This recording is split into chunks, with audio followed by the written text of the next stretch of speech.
네, 여러분 반갑습니다. 오늘은 빌립보서 여행을 함께 진행하도록 하겠습니다. 지난 시간에 이제 에베소서를 했고요. 오늘은 빌립보서를 진행을 하게 됩니다. 빌립보서를 우리가 이제 생각하면서 가장 그 기본적으로 전제되어야 하는 것은 이제 이 빌립보서의 본문 안에 드러나는 가장 그 선명한 목적, 그러니까 빌립보서를 왜 기록했는가, 뭐 여러 가지 내용들이 이제 빌립보서 안에 담겨 있습니다만은 가장 중요한 비중을 차지하는 부분 중에 하나가 그 4장 10절부터 20절까지의 말씀인 것으로 그렇게 보여져요. 첫 번째 화면을 좀 보여주시면 그 4장 10절부터 20절까지 말씀을 제가 한번 읽어 드릴게요. 빌립보서가 이제 이렇습니다. 내가 주 안에서 크게 기뻐함은 너희가 나를 생각하던 것이 이제 다시 싹이 남이니 너희가 또한 이를 위하여 생각은 하였으나 기회가 없었느니라. 내가 궁핍함으로 말하는 것이 아니라 어떤 한 형편에든지 나는 자족하기를 배웠노니 나는 비천에 처할 줄도 알고 풍부에 처할 줄도 알아. 모든 일 곧 배부름과 배고픔과 풍부와 궁핍에도 처할 줄 아는 일체의 비결을 배우노라. 내게 능력 주시는 자 안에서 내가 모든 것을 할 수 있느니라. 그러나 너희가 내 괴로움에 함께 참여하였으니 잘하였도다. 빌립보 사람들아, 너희도 알거니와 복음의 시초에 내가 마게도냐를 떠날 때에 받는 내 일에 참여한 교회가 너희 외에 아무도 없었느니라. 데살로니카에 있을 때에도 너희가 한 번뿐 아니라 두 번이나 나의 쓸 것을 보내었도다. 내가 선물을 구함이 아니요 오직 너희에게 유익하도록 풍성한 열매를 구함이라. 내게는 모든 것이 있고 또 풍부한지라. 에바브로디도 편에 너희가 준 것을 받음으로 내가 풍족하니 이는 받으실 만한 향기로운 제물이요 하나님을 기쁘시게 한 것이라. 나의 하나님이 그리스도 예수 안에서 영광 가운데에 그 풍성한 대로 모든 쓸 것을 채우시리라. 하나님 곧 우리 아버지께 세세 무궁하도록 영광을 돌릴지어다. 아멘. 네, 이렇게 이제 그 빌립보서 4장 10절부터 20절까지의 이 빌립보서의 끝 인사 전에 이제 이러한 언급들을 하고 있습니다. 그 내용들이 대략 파악이 되시죠? 그러니까 어떤 내용들이냐면 이 빌립보 교회의 성도들이 바울이 선교 활동을 풍성하게 할 수 있도록 그렇게 모금을 했고, 또한 그것을 이제 에바브로디도 편에 그것을 전달을 한 것이죠. 바울은 풍부에도 처할 줄 알고 또 궁핍에도 처할 줄 아는 일체의 비결을 배웠다 라고 얘기하면서 내게 능력 주시는 자 안에서 내가 모든 것을 할 수 있다 그렇게 언급을 하지만은, 그러나 또한 이 데살로니카에 있을 뿐만 아니라 이 빌립보 사람들이 여러 번, 두 번이나 나의 쓸 것을 보내었도다, 두 번이나 나의 쓸 것을 보내었도다 이렇게 이제 언급하는 걸 보면 빌립보 교회가 바울의 선교 사역을 전적으로 지원하고 이제 지속적으로 반복적으로 그렇게 이 선교의 적극적인 후원자였다는 것을 알 수 있고요. 그것에 대해서 감사하고 또 그것과 관련해서 편지를 쓰면서 아울러 여러 가지 것들을 이제 권면하고 있는 그런 책으로 그렇게 이제 보여집니다. 그러니까 이 이제 바울 빌립보 교회가 있는데 이제 바울에 의해서 세워진 교회죠. 그런데 이 빌립보 교회가 바울의 지속적인 선교 사역을 위해서 계속해서 이렇게 이제 선교를 후원하고, 또 그러한 후원의 과정 가운데에 이 바울이 빌립보 교회에 감사하고 또 빌립보 교회의 상황과 관련된 그런 여러 가지 권면들을 하고 있는 그러한 정황이 포착되는 그러한 서신서로 그렇게 이제 보여집니다. 그 서신서마다 이제 국면이 조금 다르지요. 그러니까 예를 들면 로마서 같은 경우는 바울이 로마 교회를 한 번도 방문한 적이 없습니다. 그러니까 이제 방문을 예정하면서 로마 교회에 편지를 쓴 것이고요. 그런데 이제 이 빌립보서 같은 경우는 경우가 조금 다르지요. 바울이 세운 교회이기도 하고 또 이 빌립보 교회의 성도들이 이런 그 바울에 대한 적극적인 어떤 그 후원의 의지를 가지고 선교 사역을 지속할 수 있도록 기도하고 또 이렇게 연보를 모아서 선교를 후원하고 하는 일들을 하는 과정 가운데에 이렇게 이제 이 서신서를 통해서 교통하고 또 이런 그 교회의 여러 가지 것들을 이제 권면하는 그런 내용들이 이 빌립보서 안에 담겨져 있는 것입니다. 그 고린도서 같은 경우도 이제 보면은 조금 국면이 달랐죠. 고린도서 같은 경우는 이 바울에 대해서 좀 불편한 심기를 가지고 있는 바울이 세운 교회였음에도 불구하고 그런 사람들이 좀 있었던 것도 같아요. 그런데 빌립보 교회는 비교적 좀 순전한 모습을 그렇게 이제 보여주고 있는 그러한 서신서로 이렇게 보여집니다. 두 번째 화면을 좀 보여주시면 이 빌립보서는 이제 빌립보 교회에 이제 보낸 편지인데 빌립보라는 그 도시 내에 이제 그렇게 개종자들이 있어서 바울의 복음을 듣고 이제 개종하고 그리스도인으로 살아가고자 하는 그러한 사람들이 있어서 이런 개종자들에게 이제 바울이 쓴 편지죠. 빌립보라는 도시가 어떻게 이제 바울 당시까지 그 역사를 가져왔는가? 기원전 356년에 알렉산더 대왕의 아버지였던 그 필리포스 2세 마케도니아의 왕이었죠. 알렉산더 대왕의 아버지였던 필리포스 2세. 그러니까 그 필리포스가 지금 빌립보 아닙니까? 필리포스 2세가 이 지역을 이제 합병을 했습니다. 이 지역을 합병을 했는데 그 지역에 자신의 이름을 따서 그 지역을 빌립보다. 그러니까 알렉산더의 아버지 이름이 필리포스 2세인데 그 지역을 합병을 하면서 자기 자신의 이름을 따서 그 지역을 빌립보다 이렇게 이제 이름을 붙인 겁니다.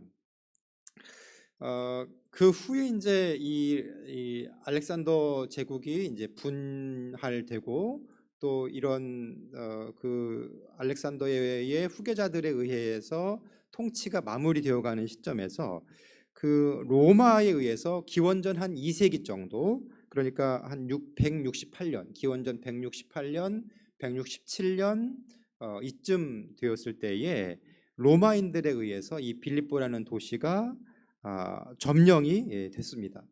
그러니까 왜 이렇게 이제 그 로마인들도 그 지역을 욕심을 냈는가? 지금 이 화면에 나와 있는 그 아래 사진들에 보면 빌립보라는 곳의 위치가 좀 보이지 않아요? 그런데 아래 화면 중에 왼쪽에 이제 보시면 왼쪽 화면을 보시면 그 에그나티아 가도가 보이시죠? 에그나티아 가도가 이제 이스탄불에서 시작해서 이렇게 가는데 이렇게 이제 그 횡적으로 있는 그런 이 에그나티아 가도의 한 가운데에 어떤 도시가 있습니까? 빌립보라는 도시가 있는 겁니다. 그러니까 이 중간역의 역할을 하는 그런 도시가 이 에그나티아 가도에 모든 물류, 이동, 무역 뭐 이런 것들이 이제 이 에그나티아 가도를 통해서 이루어졌지 않았겠습니까? 그런데 이 에그나티아 가도의 한 가운데에 이 빌립보가 위치해 있는 거죠. 그러니까 지정학적으로 굉장히 중요한 위치에 있는 도시인 것이죠. 그래서 로마도 이 지역을 이제 욕심을 냈고요. 그리고 그 기원전 42년에는 여러분 잘 아시는 그 안토니우스가 이 빌립보의 로마의 식민지를 그렇게 이제 중건을 했습니다. 그리고 자신의 정예 부대를 이 빌립보에 주둔을 시켰습니다. 아우구스투스가 이제 그 악티움 해전에서 승리하고 난 다음에 주전 31년이죠. 주전 31년에 악티움 해전에서 승리를 하고 난 다음에 다시 한번 그곳에 이제는 그 아우구스투스의 정예군을 그곳에 다시 정착을 시키고요. 그렇게 이제 전진 기지로서 로마의 전진 기지로서 아주 중요한 역할을 하게 되는 도시가 바로 빌립보라는 그러한 도시가 되겠습니다. 뭐 여러 지방 도시들이 있지만은 이제 대체로 그런 지방 도시들에는 자치법을 이제 허용을 했어요. 그런데 이 빌립보라는 도시는 이제 지정학적으로 굉장히 중요한 도시였고, 또 여러 로마의 지도자들이 자신의 정예 부대를 주둔시켰던 그런 그 도시였기 때문에 이른바 이제 이탈리아법, 로마의 법으로 지배를 받도록 그렇게 규정을 해 놓았습니다. 그래서 당대의 이제 그 문화는 사실 이제 그 헬레니즘 문화가 지배적이었거든요. 헬레니즘 문화가 지배적이었는데 이 빌립보라는 도시는 헬레니즘이 물론 영향을 줬습니다만은, 그러나 로마법에 의해서 이탈리아법에 의해서 통치가 되고, 그 다음에 가장 라틴화된 도시, 이탈리아적 색채가 강한 도시가 바로 이제 이 빌립보라는 그러한 도시가 되겠습니다. 바울이 이 빌립보를 이제 방문했을 때의 정황들이 사도행전에 좀 소개가 됩니다. 사도행전 16장을 한번 보세요. 사도행전 16장을 보시면 사도행전 16장 11절부터 한 18절까지 한번 보겠습니다. 사도행전 16장 11절부터 보시면, 우리가 드로아에서 배로 떠나 사모드라게로 직행하여 이튿날 네아폴리로 가고 거기서 빌립보에 이르니, 이는 마케도니아 지방의 첫 성이요. 첫 성이라는 것은 이제 그 첫 번째 성이다라는 건데, 여기서 이제 이 번역이 1번이라는 것의 의미가 이제 있잖아요. 뭐냐면 처음 맞닥뜨리는 도시인가 아니면 제일 중요한 도시인가 그랬을 때에 이 첫 성이라는 것은 첫 번째라는 말도 있지만, 그러나 더 중요하게 가장 중요한 도시, 첫 번째로 가는 도시였다라는 것을 이제 의미하기도 합니다. 그래서 이 마케도니아 지방의 가장 중요한 성이었고, 또 로마의 식민지다 이렇게 언급을 하고 있죠. 그렇죠. 바울에 의해서도 첫 성이었고 로마의 식민지라, 이 성에서 수의를 유하다가 자 이렇게 언급을 하고 있습니다.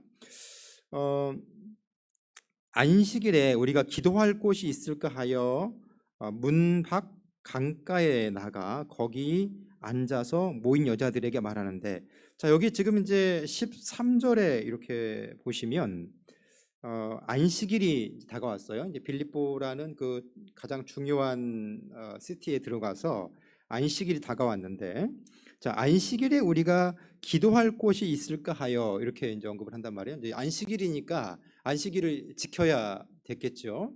그런데 다른 도시들 같았으면 예를 들면 고린도 같았으면 어디 갔을까요? 회당에 갔겠죠.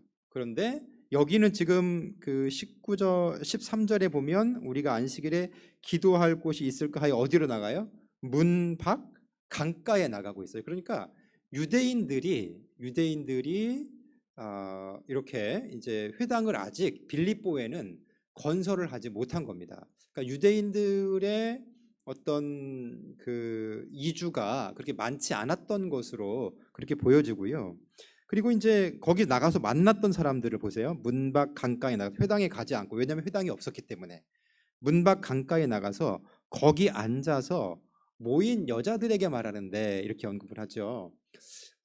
첫 번째 이렇게 이제 그 안식일을 준수할 때에 남자들에게 말을 하지 않습니다. 그리고 여성들에게 이제 말을 하는 것으로 이렇게 표현이 되어 있는데, 이것은 뭐냐면요. 유대인들은 10명이 모이면 10명 이상이 모이면 그렇게 이제 회당을 만들고 집회를 가질 수 있어요. 그런데 그만큼의 숫자, 그러니까 10명만큼도 채 모이지 않았다는 거죠. 유대인들이 10명만큼도 채 모이지 않았다는 것이죠. 그러니까 이 빌립보라는 도시가 유대인들이 좀 되게 드문 그런 도시였다는 걸 알 수 있고, 그래서 그들이 이제 첫 번째 복음을 전하고 말씀을 전하는 대상이 이런 회당도 아니었고 유대인 남성들도 아니었고 거기에 있는 이제 여성들에게 말씀을 전했다는 것이죠. 그러면서 14절에 보면 두아지아 시에 있는 자색 옷감 장사로서 하나님을 섬기는 루디아라 하는 한 여자가 말을 듣고 있을 때에 주께서 그 마음을 열어 바울의 말을 따르게 하신지라. 그와 그 집이 다 세례를 받고 우리에게 청하여 이르되 만일 나를 주 믿는 자로 알거든 내 집에 들어와 유하라 하고 강권하여 머물게 하니라. 이제 그곳에서 이제 루디아를 만나게 되는 그러한 장면들이 이제 있습니다. 16절 이하에는 이제 바울과 신라가 옥에 갇히는 장면이 이제 빌립보에서 드러나죠. 16절 보시면 우리가 기도하는 곳에 가다가 점치는 귀신 들린 여종 하나를 만나니 점으로 그 주인들에게 큰 이익을 주는지라. 그가 바울과 우리를 따라와 소리질러 이르되 이 사람들은 지극히 높은 하나님의 종으로서 구원의 길을 너희에게 전하는 자라 하며 이같이 여러 날을 하는지라. 바울이 심히 괴로워하여 돌이켜 그 귀신에게 이르되 예수 그리스도의 이름으로 내가 네게 명하노니 그에게서 나오라 하니 귀신이 즉시 나오니라. 요종의 주인들은 자기의 수익의 소망이 끊어진 것을 보고 바울과 신라를 붙잡아 장터로 관리들에게 끌어갔다가 이렇게 언급을 하고 있습니다. 그러니까 이곳에서 또 빌립보에서 어떤 일이 있었냐면 이 점치는 그 귀신 들린 여종을 이제 귀신에게서 귀신을 내쫓고, 그렇지만 그 주인들, 여종의 주인들이 수익의 소망이 끊어진 것을 알고 이제 이런 법적인 분쟁들이 좀 발생을 하는 그런 장면들이 또한 이 빌립보에서 벌어지죠. 이곳에서 이제 바울이 옥에 갇히기도 한 그런 사건들이 이제 있었습니다. 그런 곳이 바로 빌립보였습니다. 그러니까 바울이 이제 선교 여행 중에 빌립보를 방문하게 됐고 그곳에는 이제 회당이 없었고요. 유대인들이 적었고 첫 번째 전했던 사람들이 여성들이었는데 그 중에 루디아라는 분이 있었고 또 이제 그곳에서 귀신 들린 여종을 그렇게 이제 내쫓음으로 인해서 바울과 신라가 그렇게 이제 어려움을 당하는. 그래서 이제 그 우리가 유명한 구절 16장 사도행전 16장 31절이죠. 이르되 주 예수를 믿으라 그리하면 너와 내 집이 구원을 받으리라. 이러한 그 유명한 성경 구절, 우리가 잘 알고 있는 성경 구절이 바로 빌립보에서 그 옥의 간수에게 바울이 이제 한 그런 복음의 내용들이 되겠습니다. 그런 에피소드들이 얽혀 있는 곳이 바로 이제 빌립보라는 그런 도시가 되겠습니다. 다시 이제 그 빌립보서로 넘어오시면 세 번째 화면을 좀 보여주시면요. 빌립보서로 넘어오시면 빌립보에도 이제 이 바울이 복음을 전한 후에 교회가 세워졌지요. 교회가 세워졌기 때문에 이 빌립보에게 빌립보 교회에 이제 편지를 보내고 있는 거죠. 그래서 4장 1절에 보시면 이렇게 언급을 해요. 빌립보서 4장 1절에 1장 1절에 보시면 1장 1절에 보시면 그리스도 예수의 종 바울과 디모데는 그리스도 예수 안에서 빌립보에 사는 모든 성도와 또한 감독들과 집사들에게 편지하노니 이렇게 말을 합니다. 그러니까 우리가 지금 직전에 본 사도행전 16장에서 봤던 바울의 선교 여행 당시에 그런 그 빌립보에서 겪었던 일들을 지금 보시잖아요. 그러니까 초기 선교가 이렇게 바울에 의해서 진행이 됐는데 빌립보서를 쓸 당시에는 바울이 빌립보서를 쓸 당시에는 빌립보에 교회가 세워진 거죠. 그래서 빌립보에 사는 모든 성도들이 있었고요. 그 다음에 또한 감독들, 그러니까 이 교회의 지도자들도 있었습니다. 목회자들이라고 볼 수 있겠죠. 이 감독들도 있었고요. 그 다음에 교회의 신실한 일꾼들이었던 집사들도 이 빌립보 교회에 이미 있었던 것으로 이렇게 보여집니다. 그러니까 바울의 이 복음을 들은 후에 이 빌립보라는 곳에 교회가 굉장히 견고하게 세워졌다는 것을 알 수 있고요. 우리가 이 4장에서 아까 이제 그 바울이 이 빌립보서를 쓴 주요한 목적 중에 하나가 뭐냐면 그런 선교적인 후원금에 대한 그런 감사의 메시지를 지금 바울이 전하고 있는데 그들의 신앙이 얼마만큼까지 성장해 있는지를 알 수 있어요. 그러니까 복음을 듣고 사실은 우리가 우리 안에 어떤 믿음을 형성하고 구원받은 백성이 되고 그것에 감격하고 또 이 말씀을 배워가고 이런 부분들을 수행하는 것만으로도 바쁘죠. 그런데 그들의 신앙이 어디까지 자라 있냐면 이러한 선교를 위해서 바울을 적극적으로 후원하기 위해서 자신의 것을 기꺼이 덜어낼 수 있는 그런 그 수준에까지 이들의 신앙이 성숙해 있다는 것을 우리가 알 수가 있는 겁니다. 그러니까 복음의 능력이 참 대단한 것 같아요. 바울이 이제 그곳에서 고난 당하면서 복음을 전하고 간수에게도 이렇게 복음을 전하고 했는데 이 복음이 사실 이제 바울이 그곳에 얼마나 머물렀겠습니까? 바로 또 옮겨갔지 않았습니까? 그런데 그곳에 뿌려진 이 복음의 씨앗이 자라서 교회를 만들고 또 교회의 지도자들을 세우고 또 일꾼들을 세우고 집사들을 세우고 또 그렇게 신앙이 성장해서 이제는 오히려 바울의 선교를 후원하게 될 정도로 그렇게 성장한 성숙한 그러한 그 빌립보 교회의 모습을 우리가 볼 수가 있는 것이죠. 이것이 이제 복음의 능력인 것 같습니다. 그런데 이제 이렇게 세워진 그 빌립보 교회에도 이제 모든 교회들이 다 그렇습니다. 왜냐하면 사람들이 모인 것이기 때문에 문제가 있었던 것은 이제 분명해요. 지금 예를 들면 1장 27절을 한번 보세요. 빌립보서 1장 27절 이렇게 보시면 이렇게 언급하죠. 오직 너희는 그리스도의 복음에 합당하게 생활하라. 이는 내가 너희에게 가보나 떠나 있으나 너희가 한 마음으로 서서 한 뜻으로 복음의 신앙을 위하여 협력하는 것과 이렇게 이제 언급을 합니다. 바울이 이제 복음에 합당하게 생활을 하라라고 얘기를 한 후에 즉시 어떤 것으로 주제가 넘어가냐면 한 마음으로 서서 한 뜻으로 한 마음과 한 뜻으로 서서 복음을 위해서 서로 협력할 것을 그렇게 권면합니다. 근데 이것은 무슨 말이에요? 그러니까 이렇게 이미 한 마음과 한 뜻을 이루었다고 한다면 바울이 칭찬했겠죠. 잘했다. 그것을 계속해라. 이렇게 이제 칭찬했겠죠. 그리고 이런 소식을 내가 잘 듣고 있다. 이렇게 말을 했을 거예요. 그런데 바울이 한 마음과 한 뜻으로 서서 복음의 신앙을 위해서 협력해라. 이렇게 이제 말을 하고 있는 것은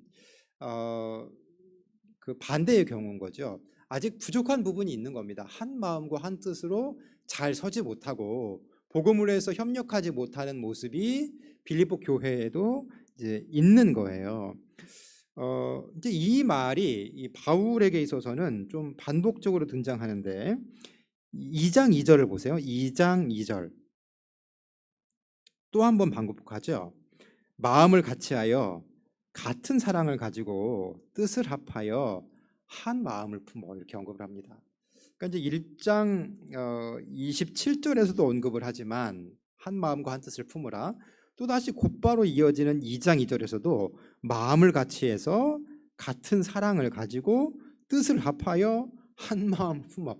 같은 내용들을 지금 4번이나 다른 용어를 써서 반복하면서 보세요. 마음을 같이하고 같은 사랑을 가지고 뜻을 합하고 한 마음을 품어라라고 이렇게 이제 반복적으로 강조해서 이 빌립보 교회가 한 마음을 품어야 된다. 이것을 말씀하고 있는 겁니다.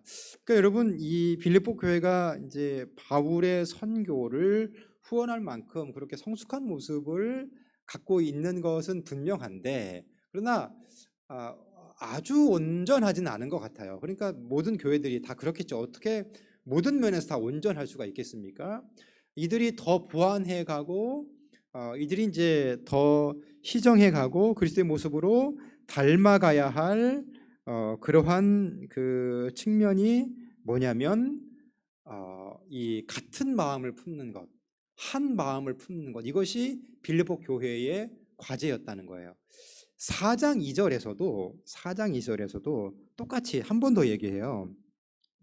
이제 거의 마지막 권면 아닙니까? 그런데 4장 2절에 보면 내가 유오디아를 권하고 순두개를 권하노니 주 안에서 같은 마음을 품어라. 같은 마음을 품어라. 이것을 한 번 더 얘기하고 있습니다. 그러니까 바울이 1장에서 2장에서 4장에서 같은 마음을 품어라. 이 빌립보서를 이렇게 관통하는 그러한 하나의 중요한 권면인 거예요. 같은 마음을 품어라는 것이 그러한 그 중요한 권면이라는 것이죠. 그러니까 빌립보 교회가 성장한 교회였고 성숙한 교회였지만은 그러나 한 가지 더 보완해야 될 점이 있다 그런다면 한 마음과 한 뜻을 품는 것, 그것이 필요했다는 것이죠.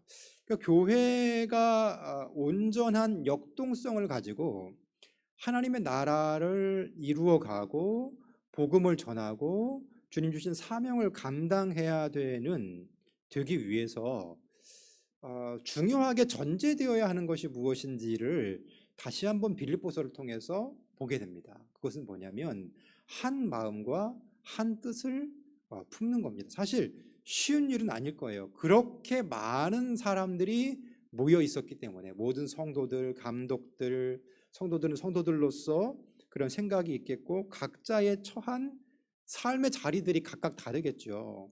그러니까 이제 그 한 가정에서도 보면 남성과 여성이 만나서 하나의 가정을 이룰 때에 얼마나 많은 트러블이 있습니까? 처음에는 이렇게 사랑의 눈이 멀어서 그렇게 막 이 도파민이 막 분비돼 가지고 아무것도 잘 보이지 않다가 이 도파민이 싹 사라지고 나면 이제 이렇게 현실이 보이게 되고 전혀 다른 사람인 것을 발견하게 되죠. 두 개의 우주가 만나는 겁니다. 사실은 이제 가정을 이룬다는 것은 두 개의 우주가 만나서 새로운 우주를 군성한다는 건데 전혀 다른 시스템을 갖고 있고 생각을 갖고 있는 그리고 가치관을 갖고 있는 이 두 사람이 만나서 가정을 이루는데도 많은 종류의 트러블과 어려움이 발생하지 않습니까? 그리고 이제 현대 사회의 현상 속에서 이것이 깨지기도 하고요. 그런데 하물며 이 성도들이 모인 교회가 어떻겠습니까? 더 많은, 더 다양한 그러한 성도들이 이제 모이게 되겠죠. 의견이 각각인 겁니다. 그러니까 그 안에서 이제 자연스럽게 의견이 분분해지는 것, 그리고 서로의 의견이 각각 달라지는 것, 이것은 어떻게 보면 객관적으로 일어날 수 있는 현상입니다. 그런데 이것이 이제 객관적으로 일어날 수 있는 현상이지만 그러나 우리가 이러한 그 각자의 개성들을 제어할 수 있는 근거가 있어요. 뭐냐면 교회의 머리가 누구시죠? 교회의 머리가 그리스도십니다. 교회는 그리스도의 몸입니다. 누구의 교회입니까? 주님의 교회입니다. 성도들의 교회도 아니고 감독들의 교회도 아니고 집사들의 교회도 아니에요. 빌립보 교회에 따르면 구성원들이 성도들, 감독들, 집사들 이렇게 이제 세 개의 그룹으로 이 바울이 이제 각각 이렇게 안부를 묻는데 이런 성도들도 있고 더 많겠죠. 지도자들인 감독들도 있고 또 이제 교회의 중직을 맡은 그런 집사들도 있는 겁니다. 여기 이제 집사들은 조금 지금의 개념과는 좀 다를 수도 있는 것 같습니다. 그런데 아무튼 이렇게 이제 다른 그룹들이 있는데 누구의 교회냐? 성도들의 교회도 아니고요. 감독들의 교회도 아닙니다. 그리고 집사들의 교회도 아닙니다. 교회는 성경에 분명히 얘기해요. 주님의 교회입니다. 하나님의 뜻만이 그 교회 가운데에 실현되어야 된다는 거예요. 그래서 예수를 믿는다는 것은 무엇을 의미하느냐? 교회가 교회된다는 것은 무엇을 의미하느냐? 나의 뜻을 내려놓는 겁니다. 바울이 갈라디아서 2장 20절에서 언급했죠. 내가 그리스도와 함께 십자가에 못 박혔다. 그런즉 이제는 내가 사는 것이 아니다. 그리고 내 안에 그리스도께서 사시는 것이다. 그러니까 우리 한 사람 한 사람의 삶 가운데에 그리스도께서 살아계시다라고 한다면 우리 개인의 뜻이 있어요, 없어요? 우리 개인의 뜻이 없는 겁니다. 누구의 뜻만 남아있는 겁니까? 주님의 뜻만 남아있는 겁니다. 그리스도의 뜻만 남아있는 겁니다. 그리스도의 뜻이 여러 개인가요? 그렇지 않습니다. 그리스도의 뜻은 한 가지입니다. 한 가지 하나의 방향으로 우리가 힘을 모으고 나 자신을 내려놓고 나아갈 수 있는 그러한 근거는 뭐냐면 그게 믿음이기 때문에 그렇습니다. 내 자신을 포기하는 것, 내 자신을 십자가에 못 박고 오직 내 안에 그리스도께서 살아계시도록 하는 것, 이것이 성도의 본분이고, 이렇게 모인 성도들이 모인 그런 교회가 주님의 교회인 것이죠. 그렇습니다. 그래서 지금 어쨌든 이러한 그 빌립보서에 보면 1장, 2장, 4장에서 반복적으로 한 마음을 품으라라고 이제 말씀하시는데, 이런 것을 보면 교회가 해야 될, 역동성 있는 그런 교회가 되기 위해서 해야 될 가장 중요한 일이 무엇인가? 한 마음을 품는 것. 한 마음을 품기 위해서는 우리의 주장이 아니라 하나님의 뜻이 교회 가운데에 살아있도록, 하나님의 거룩한 뜻이 교회 가운데 드러나도록 그렇게 주님께 내어드리는 그런 모습이 필요하다는 것이죠. 이 빌립보 교회에 또 다른 하나의 문제가 있었습니다. 첫 번째 문제는 이제 한 마음이 되지 못했다는 거고요. 두 번째 문제는 그 3장 2절부터 3절을 보시면, 3장 2절부터 3절을 보시면 이렇게 언급을 하고 있습니다. 3장 1절부터 읽어볼게요. 끝으로 나의 형제들아, 주 안에서 기뻐하라. 너에게 같은 말을 쓰는 것이 내게 수고로움이 없고 너희에게는 안전하니라. 개들을 삼가고 행악하는 자들을 삼가고 몸을 상해하는 일을 삼가라. 하나님의 성령으로 봉사하며 그리스도 예수로 자랑하고 육체를 신뢰하지 아니하는 우리가 곧 할례파라. 이렇게 이제 언급을 합니다.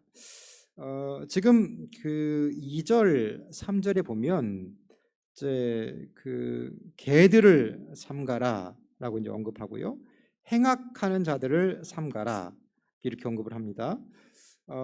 개가 등장하고 굉장히 이제 비하하는 표현이죠. 행악자들, 같은 그룹일 겁니다. 행악자들, 개들은 곧 행악자들입니다. 그들을 삼가라는 거예요. 그렇게 동조하지 말라는 것이죠. 그들이 했던 일들이 뭐냐면 몸을 상해하는 일을 했다고 이제 언급을 하는데, 그 구체적인 것이 뭐냐면 그 3절에 보면은 육체를 신뢰하지 아니하는 우리가 곧 할례파라. 그러니까 아마도 이 빌립보 교회에도 유대적인 영향력을 이제 주려고 했던 거짓 복음들이 들어와 있었던 것 같습니다. 어떤 것이 거짓 복음들입니까? 유대교와 관련해서 율법을 준수해야만 구원받는다. 이것이 이제 거짓 복음이고요. 할례를 받아야만 구원받는다. 이거 거짓 복음입니다. 그래서 그런 종류의 어떤 그 도전들이 이 빌립보 교회에도 있었던 것으로 보이죠. 그런데 그런 그 개들, 행악자들 이런 것들을 삼가하고 뭘 어떻게 행해야 되느냐? 그러면 어떻게 행해야 되느냐? 3절에 보시면 어떻게 행해야 돼요? 하나님의 성령으로 봉사하며, 하나님의 성령으로 봉사해야 된다 이렇게 얘기를 합니다.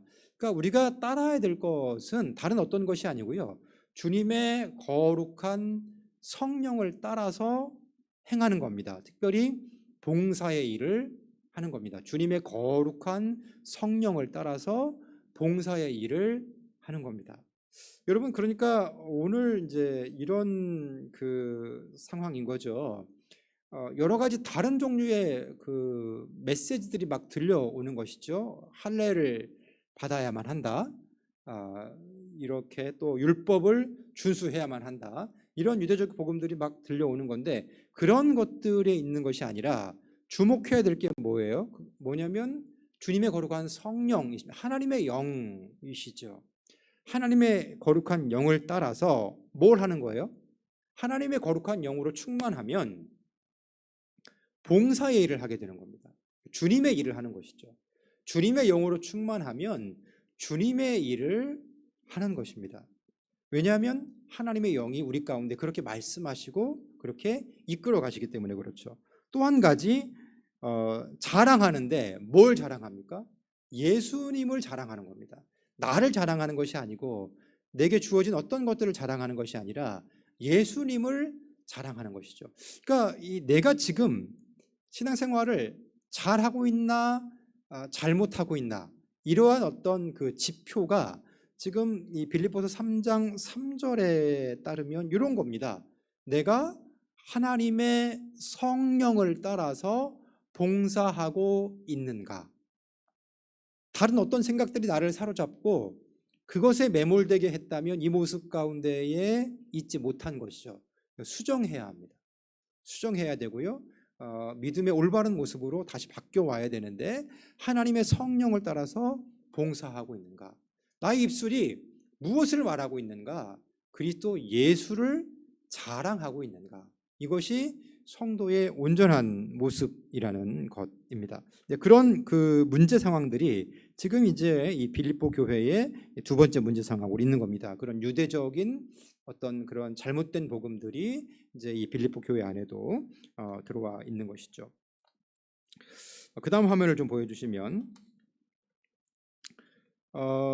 그러면서 이제 이 바울이 여러 가지 이제 이야기들을 이제 권면들 하는데, 첫 번째 그 바울이 어떤 그 빌립보서의 말씀의 어떤 그 덩어리 단락들에서 첫 번째 주요했던 게 뭐냐면 1장 12절부터 18절까지의 말씀입니다. 뭐냐면 그 이제 바울이 옥에 갇힌 상황이거든요. 지금 이 빌립보서를 쓸 때에 바울이 옥에 갇힌 상황인데 그것과 관련된 언급들이 이제 1장 12절부터 18절에 드러나 있습니다. 제가 1장 12절부터 18절을 한번 읽어보겠습니다.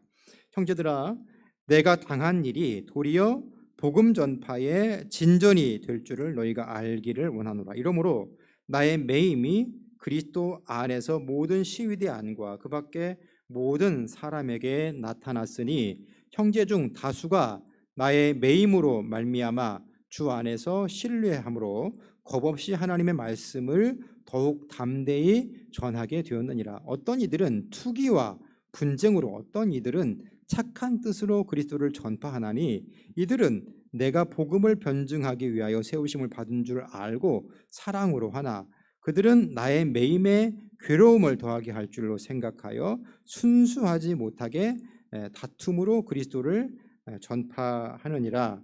그러면 무엇이냐? 거칠애로 하나 참으로 하나 무슨 방도로 하든지 전파되는 것은 그리스도니 이로써 나는 기뻐하고 또 기뻐하리라. 아멘. 빌립보서 1장 12절부터 18절에 따르면 지금 바울이 이제 옥에 갇힌 거예요. 왜 옥에 갇혔을까요? 그리스도의 복음을 전하다가 옥에 갇히게 된 겁니다. 복음을 전하다가 옥에 갇혔는데요. 이상한 생각을 품었던 사람들이 있어요. 그 보시면 15절에 보면요. 15절에 보면 이렇게 말하죠. 어떤 이들은 투기와 분쟁으로 그리스도를 전파한다. 투기와 분쟁으로 그리스도를 전파한다. 이렇게 언급을 하죠. 그러니까 바울의 아마도 경쟁자들 혹은 이제 바울을 시기했던, 그리스도 그 안에 있었지만 바울을 시기했던 사람들이었던 것 같아요. 그러니까 바울이 갇혀버리면 이제 우리가 주도권을 가지고, 어떻게 보면 그리스도의 복음을 이제 전파하긴 했지만 이 교회의 교권을 자기의 어떤 그런 세력 안으로 이렇게 삼으려고 했던 그런 사람들이 있었던 것 같습니다. 그러니까 1세기 교회 가운데에 바울만 있었던 것은 아니잖아요. 아니고 사도들도 복음을 전파를 했고 그런 복음들을 전해 들었던 많은 다른 사도들이 활동을 했을 겁니다. 우리가 그 이름을 다 기억할 수는 없고 그 이름이 드러나진 않지만, 그런데 이 바울이 이제 보시듯이 지금 신약성서의 절반을 차지할 정도로 그렇게 굉장히 많은 교회들을 설립하고 그런 제자들을 삼고 그렇게 이제 또한 영향력을 확대해 가는 걸 보면서 마침 바울이 저렇게 옥에 갇혔으니 이제는 우리가 복음을 전해서 우리의 영역을 좀 넓혀가자, 이런 마음을 갖고 있었던 그런 분들이 있었던 것 같아요. 그래서 어떻게 복음을 전하냐면 15절에 보니까 투기와 분쟁으로 그리스도를 전파한다, 이렇게 언급을 하지요. 그래서 17절에 보면요, 나쁜 의도도 가지고 있었어요. 17절에 보면 그들은 나의 매임에 괴로움을 더하게 할 줄로 생각하여. 그러니까 이제 이 바울이 이제 매여 있잖아요. 그 옥중에 이제 갇혀 있는데,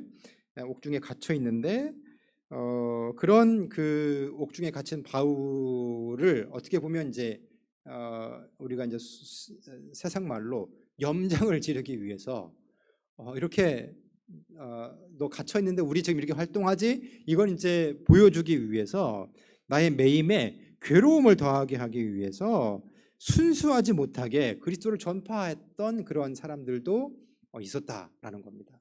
그런데 그들의 예측과는 다른 현상들이 나타났어요.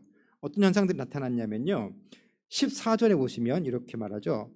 형제 중 다수가, 대부분의 사람들은 그들의 예측과는 달리 나의 매임으로 말미암아 주 안에서 신뢰함으로 겁없이 하나님의 말씀을 더욱 담대히 전하게 되었느니라. 그러니까 오히려 그 바울의 갇힘이 기폭제가 되어서, 자극제가 되어서 이 바울이 저렇게 복음을 위해서 옥에 갇혔단 말이야. 우리도 복음을 위해서 최선을 다해야지, 이렇게 마음을 먹었던 형제들이 다수들이었다는 것이죠. 그래서 주 안에서 그런 믿음으로 말미암아 겁없이 하나님의 말씀을 더욱더 담대하게 전하는 사람들 있었다는 것이죠. 그러니까 바울을 시기했던 사람들이 예측했던 것과는 달리 하나님의 그러한 사람들이 나타나더라는 겁니다. 그래서 18절을 보세요. 자, 17절에서는 그들의 의도는 뭐였냐면 나의 매임에 괴로움을 더할 줄로 생각하여. 그들의 계획이에요. 나의 매임에 괴로움을 더하게 할 줄로 생각하여. 그들의 계획인데, 바울은 뭐라고 말하냐면 18절에 보시면요, 그러면 무엇이냐? 거칠애로 하나 참으로 하나 무슨 방도로 하든지 전파되는 것은 그리스도니 이로써 나는 기뻐하고 또 기뻐하리라. 나는 기뻐하고 또 기뻐하리라. 그들의 생각은 뭐예요? 그들의 생각은 나의 매임에 괴로움을 더하게 할 줄로 생각했다는 거죠. 그들의 전략이에요. 그들이 어떻게 보면 기독교의 헤게모니를 가져오기 위한, 이 교계의 헤게모니를 가져오기 위한 그러한 전략이었을 수 있지만, 바울은 그렇지 않다는 거예요. 오히려 더 많은 형제들이 나로 말미암아 그 고난을 감내하면서 기꺼이 복음을 전하게 되었고, 이로 말미암아 자기는 기뻐하고 기뻐한다. 이렇게 이제 바울이 이 빌립보서에서 언급을 하고 있는 것입니다. 여러분, 그런 측면에서 보면 아까 이제 우리가 그 3장 3절에서 우리가 이제 해야 할 일들을 언급할 때에 어떻게 말했어요? 무엇으로 봉사한다고요? 하나님의 성령으로 봉사한다고요. 하나님의 성령으로 봉사한다고요. 그런데 지금 그 1장 17절에 보시면, 자, 그들은 나의 매임에 괴로움을 더하게 할 줄로 뭐 했어요? 생각했죠. 그들은 생각했죠.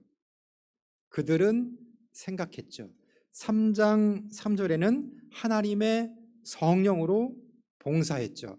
그러니까 여러분, 그 주체가 다른 겁니다. 하나님의 성령으로 행해야 되는 것이죠. 우리가 생각하는 것이 아닙니다. 그러니까 이성작용 자체를 부정하는 것이 아니라 우리가 우리의 어떤 그 삶의 주인 되어서 생각하는 것이 아닙니다. 생각하는 것이 아니고 하나님의 성령의 인도하심을 따라가야 하는 것입니다. 여러분, 이 원리를 정말 잘 캐치하셨으면 좋겠습니다. 우리가 내 삶의 주인 되어서 우리가 주체적으로 서서 생각하는 것이 아닙니다. 그것이 아니에요. 그것이 아니고 하나님의 성령의 인도하심을 받아서 행하는 것입니다. 그러니까 우리의 생각이 우리의 삶을 지배해가고 우리의 생각이 우리의 삶을 경영해가는 원동력이 아니라는 것이죠. 그러면 결단코 좋은 열매를 맺을 수가 없습니다. 지금 1장에서 언급된 거 나름대로 생각을 가지고 나름대로 전략을 가진 것 아니겠습니까? 여러분, 기도하고 이렇게 생각했겠습니까? 기도하고 이렇게 생각할 수가 없습니다. 하나님, 바울이 이렇게 옥에 갇혔는데 어떻게 행해야 돼요?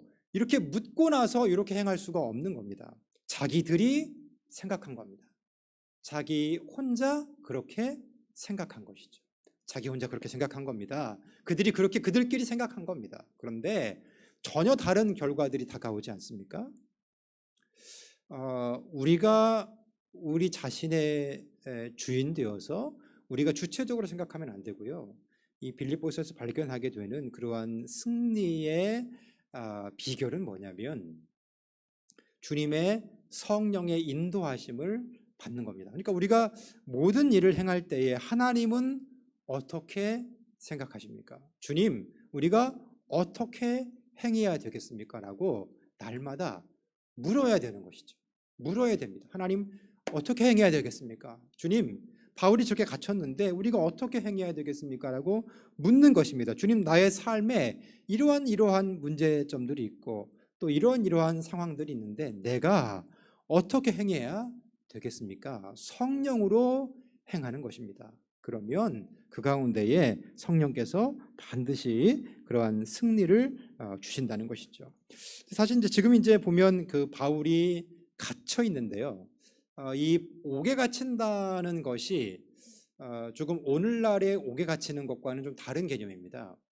예를 들면 지금 뭐 오늘 옥에 갇힌다라고 하면 뭐 예를 들면 1년 이렇게 그 뭐 이렇게 복역하는 기간이 재판을 통해서 선고가 되지 않습니까? 그러니까 이 복역하는 것 자체가 형벌인 것이죠. 형벌인 것이죠. 그런데 바울 당시에는 이 복역하는 것이 형벌의 일종이 아닙니다. 형벌의 일종이 아니고요. 그러니까 바울 뭐 3개월 이렇게 땅땅땅 이렇게 때리는 것이 아니에요. 그게 아니고 심판을 받아야 될 일이 있으면 일단 옥에 가두는 겁니다. 심판을 받아야 될 일이 있으면 일단 옥에 가두는 거고요. 그리고 이제 심판이 내려지게 되면 옥에서 나오게 되는데 무죄일 경우에는 옥에서 나오게 되고요. 그 다음에 이렇게 가벼운 죄일 경우에는 예를 들면 태형 이렇게 때리는 형 있잖아요. 그런 태형을 때리거나 혹은 사형을 시키거나 그러니까 옥에 갇히는 것 자체가 이 죄를 확정짓는 그런 것이 아니고 옥에 갇히는 것은 아직 재판 직전에 있다는 것을 의미합니다. 재판 직전에 있다는 것을 의미하고 그리고 형이 내려지기 전까지는 유보적인 상태에 그러니까 오늘날로 말하면 예를 들면 구치소 같은 그런 개념인 것이죠. 그래서 형이 내려지기 전에 일단 갇혀 있는 거고 무죄일 경우에는 석방이 되고 가벼운 형일 경우에는 뭐 태형 이런 것들이 주어지고요. 정말 무거운 형벌일 때는 사형이 내려지게 되는 거죠. 그러니까 바울도 이 사도행전 28장 이후에 언급이 되어 있지는 않지만은 결국 사형이 내려지게 돼서 언도돼서 순교를 당하게 됐습니다. 로마의 귀족들 같은 경우에는 이렇게 갇혀 있다가 귀향을 가서 유배를 당하게 되는 그런 일들도 있었다고 합니다. 그러니까 지금 바울이 옥에 갇혔다는 것의 상태가 형이 확정된 상태는 아니다라는 것을 우리가 참고를 하셔야 됩니다. 그 다음 화면을 좀 보여주시면 그렇기 때문에 바울은 지금 지금 옥에 갇혀 있는데 선고가 된 거예요, 안 된 거예요? 아직 선고가 되지 않은 것이죠. 바울은 그런데 어떻게 생각을 했냐면 자신이 풀려날 것이다라고 그렇게 생각을 했습니다. 자신이 풀려날 것이다라고 생각을 했고요. 또 실제적으로 풀려나기도 했죠. 풀려나기도 해서 그렇게 그 풀려날 것을 생각을 하면서 1장 27절부터 2장 18절까지의 그러한 그 일반적인 권면들을 하고 있습니다. 그래서 그 1장 27절부터 보시면 이렇게 언급하죠. 오직 너희는 아까 읽은 구절인데 그리스도의 복음에 합당하게 생활하라. 이는 내가 너희에게 가보나 떠나 있으나 너희가 한 마음으로 서서 한 뜻으로 복음의 신앙을 위하여 협력하는 것과 무슨 일에든지 대적하는 자들 때문에 두려워하지 아니하는 이 일을 듣고자 함이라. 이것이 그들에게는 멸망의 증거요 너희에게는 구원의 증거니 이는 하나님께로부터 난 것이니라. 그리스도를 위하여 너희에게 은혜를 주신 것은 다만 그를 믿을 뿐 아니라 또한 그를 위하여 고난도 받게 하려 하심이라. 너희에게도 그와 같은 싸움이 있으니 너희가 내 안에서 본 바요 이제도 내 안에서 듣는 바니라. 이제 이렇게 이제 이런 종류의 권면들을 이제 이 바울이 이제 석방될 것을 예견하면서 2장 18절까지 그렇게 언급을 하고 있고요. 이제 주요한 그러한 그 명제들은 1장 27절에 보시면 오직 너희는 그리스도의 복음에 합당하게 생활을 해라 이런 권면들을 하고 있고, 또한 그 29절에 보시면 그리스도를 위하여 너희에게 은혜를 주신 것은 다만 그를 믿을 뿐만 아니라 또한 그를 위하여 고난도 받게 하려 하심이라. 믿음 생활에 복음에 합당하게 생활한다는 것에 그러한 그 두 가지 측면, 동전의 양면과도 같은 측면을 말씀해주고 있죠. 그것은 뭐냐면 은혜를 주어서 하나님을 믿게 하신 것 있는데 그 다른 측면에 있는 것은 뭐예요? 고난을 받는 것. 그러니까 이런 부분들이 이제 성도들의 삶에 포함되어 있다. 이런 부분들을 이제 또한 언급해 주고 있습니다. 그러면서 이제 그 2장 1절부터는 뭐 다양한 권면들을 하고 있는데 그 2장 3절 같은 데 보시면 아무 일에든지 다툼이나 허영으로 하지 말고 오직 겸손한 마음으로 각각 자기보다 남을 낮게 여겨라. 낮게 여겨라는 것이 아니고 낮게 여겨라 이렇게 이제 말씀을 하고요. 4절에 보시면 각각 자기 일을 돌볼 뿐더러 또한 각각 다른 사람의 일을 돌보아 나의 기쁨을 충만하게 하라 이제 이렇게 언급을 하고 있습니다. 그러면서 2장 6절부터 11절 사이는 이제 굉장히 중요한 부분이지요. 2장 6절부터 11절 사이에서 그리스도에 대해서 이제 언급을 해주고 있어요. 2장 6절부터 11절 이제 읽을 건데요. 이 부분은 의견이 이제 분분합니다. 사실 이제 바울이 이런 부분들을 쓰고 있지만 바울 사상과도 일치하는 부분이지만 또한 어떤 그런 그 측면이 있냐면 당대의 어떤 그런 우리가 이제 찬송가를 부르듯이 그런 종류의 어떤 그 정형화된 찬송 시의 일부가 들어와 있는 것으로 그렇게 보여지기도 합니다. 그러니까 바울이 이렇게 쓰고 있지만 순수하게 바울의 어떤 머릿속에서 이루어지는 내용들이 이렇게 글로 표현된 부분들도 많이 있지만 그러나 바울이 그렇게 쓰면서 이미 이제 바울이 알고 있는 1세기 기독교 가운데 형성되었던 그런 기도문들 또 그런 찬송시들이 있지 않겠습니까? 그런 부분들을 또 이제 쓰는 경우들이 이 바울의 서신서들에는 종종 등장합니다. 종종 등장하는데 그런 부분들 중에 하나가 이제 그 2장 6절부터 11절 사이에 있는 그런 찬송시라고 그렇게 보여집니다. 이러한 찬송시들은 오늘 우리가 찬송가를 사용하듯이 예를 들면 유대교 회당에서도 많은 기도문들이 있었어요. 그런 기도문들이 매번 반복적으로 읽혀지는 기도문들이 이제 있었고요. 복음서에도 보시면은 그 예를 들면 그 마리아의 찬가나 사가랴의 찬가나 이런 그 찬송시들이 들어와 있지 않습니까? 누가복음에 보시면 나와 있습니다. 마리아의 찬가, 또 사가랴의 찬가 이런 찬가들이 나와 있는데 그 1세기 교회 안에 정형화돼서 들어와 있는 찬송시들이죠. 그러니까 그런 종류의 하나로 지금 2장 6절부터 11절 사이에 이제 그런 찬송시가 들어와 있는데 이것이 이제 왜 중요한 측면이냐면 그들은 어떤 신앙을 가졌느냐라는 겁니다. 1세기의 교회들은 지금 이제 빌립보 교회에 쓰고 있는데 바울이 떨어져서 쓰고 있잖아요. 바울이 빌립보 교회에서 계속 생활한 게 아니라고요. 바울은 나왔고 그곳에는 이미 이제 감독들이 있는 거죠. 집사들도 있고 교회가 세워진 건데 바울이 나와서 이렇게 이제 생활하고 있는 건데 그렇게 멀리 떨어져 있는 바울이 어떤 찬송시를 이제 인용해 썼을 때에 그것은 뭐냐면 빌립보 교회의 교인들도 알 수 있었던 이미 알고 있는 찬송시였을 가능성도 많이 있는 것이죠. 그러니까 1세기의 교회 가운데 공통적으로 그리스도에 대해서 고백되고 있는 것이 어떤 것인가, 주님을 어떻게 고백하고 있는가, 이것을 이제 보여지는 건데, 이것이 이제 놀라운 게 뭐냐면, 주님이 이제 죽으시고 부활하신 것이 뭐 한 AD 한 30년 경이라고 그렇게 이제 본다고 한다면, 이러한 바울의 서신들은 50년, 60년 뭐 이러지 않습니까? 그러니까 주님의 부활 이후에 한 20년 후, 30년 후쯤에 생겨난 그런 고백들이라고요. 지금 2021년인데 30년 전이면 얼마입니까? 1990년.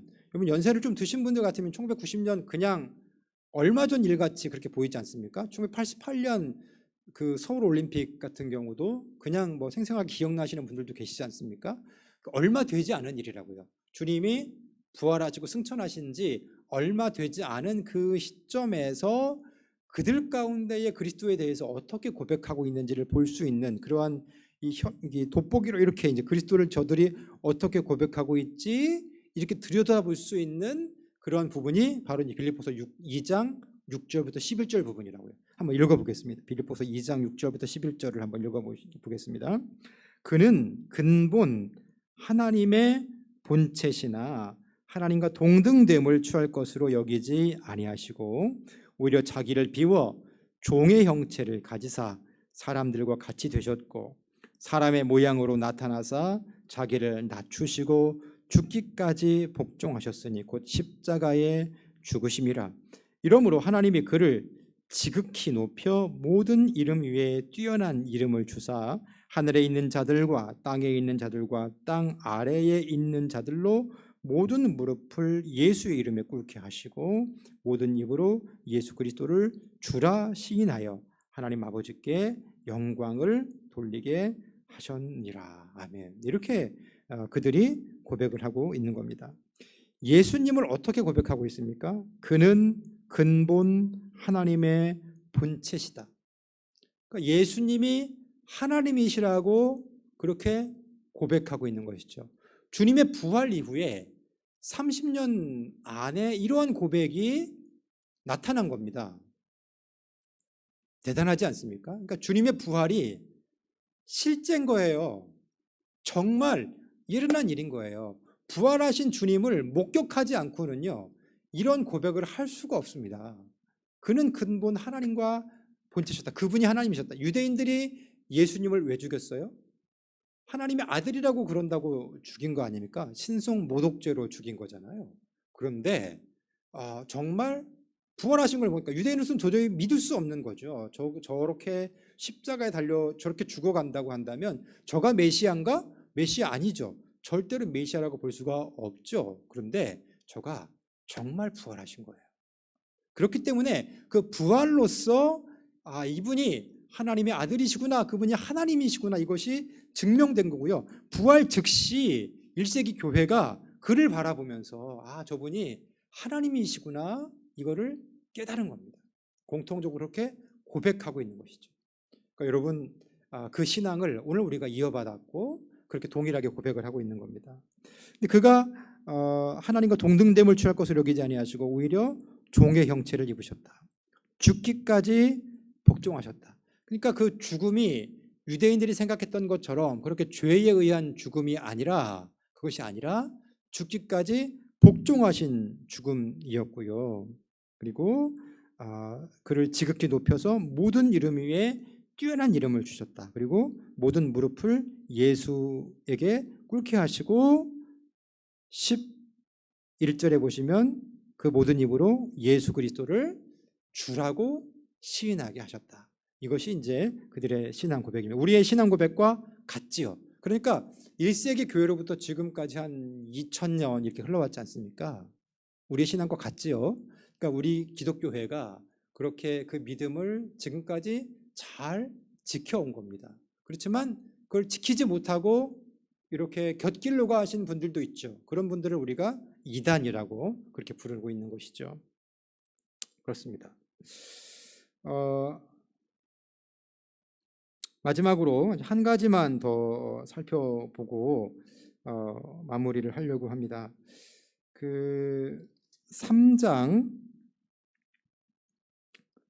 어, 17절부터 보시면 이렇게 이제 언급을 하죠. 3장 17절부터 이렇게 언급을 합니다. 형제들아 너희는 함께 나를 본받으라. 그리고 너희가 우리를 본받은 것처럼 그와 같이 행하는 자들을 눈여겨보라. 내가 여러 번 너희에게 말하였거니와 이제도 눈물을 흘리며 말하노니 여러 사람들이 그리스도의 십자가의 원수로 행하느니라. 그들의 마침은 멸망이요 그들의 신은 배요 그 영광은 그들의 부끄러움에 있고 땅의 일을 생각하는 자라. 그러나 우리의 시민권은 하늘에 있는지라 거기로부터 구원하는 자 곧 주 예수 그리스도를 기다리노니 그는 만물을 자기에게 복종하게 하실 수 있는 자의 역사로서 우리의 낮은 몸을 자기의 영광의 몸의 형체와 같이 변하게 하시리라. 아멘. 여러분 이제 빌립보서 안에 뭐 여러 가지 이제 권면들이 이제 들어 있습니다. 그런데 오늘 지금 이제 마지막으로 읽은 이 본문은 오늘 그리스도인으로 살아가는 우리가 어떤 그 인식을 우리 스스로에 대해서 가져야 되는지 그리고 무엇을 경계해야 되는지를 보여주고 있는 겁니다. 그 18절에 보시면 이렇게 언급하죠. 내가 여러 번 너희에게 말하였거니와 여러 번 너희에게 말하였거니와 이제도 눈물을 흘리면서 말하는 정말 간곡하게 부탁하는 거죠. 지금 바울이 엉엉 울면서 이것만은 하지 마라고 정말 이것만은 하지 말았으면 하면서 부탁하는 것이 있는데 그게 뭐냐면 여러 사람들이 그리스도의 십자가의 원수로 행한다라는 겁니다. 그리스도의 십자가의 원수로 행한다. 한두 사람이 그렇게 행한다는 겁니까? 그렇지 않죠. 지금 그 바울 당시에 빌립보 교회를 보면 여러 사람들이 그리스도의 십자가의 원수로 행한다는 겁니다. 복음대로 살지 않고 말씀대로 살지 않고 그리스도의 뜻대로 살지 않고 자신의 뜻대로 살아가면서 그 십자가의 원수로 행한다는 겁니다. 여러분 정말 무서운 거죠.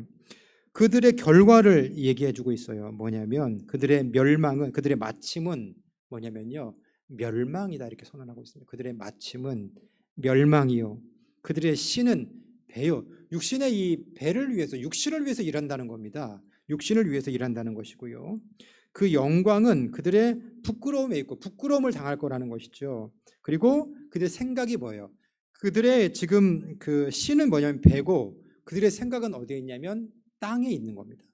땅에 있는 것. 지금 우리가 지금 닥쳐 있는 여러 가지 세상적인 문제들에만 그렇게 에너지를 투입하고 그런 방식으로 살아가고 그런 것들만 위해서 삶을 살아가는 그러한 행동들 그것이 바로 이제 여러 사람들이 그리스도의 십자가의 원수로 행하는 것이다라고 말하죠. 그런데 그것은 그리스도인의 본질이 아니라는 겁니다.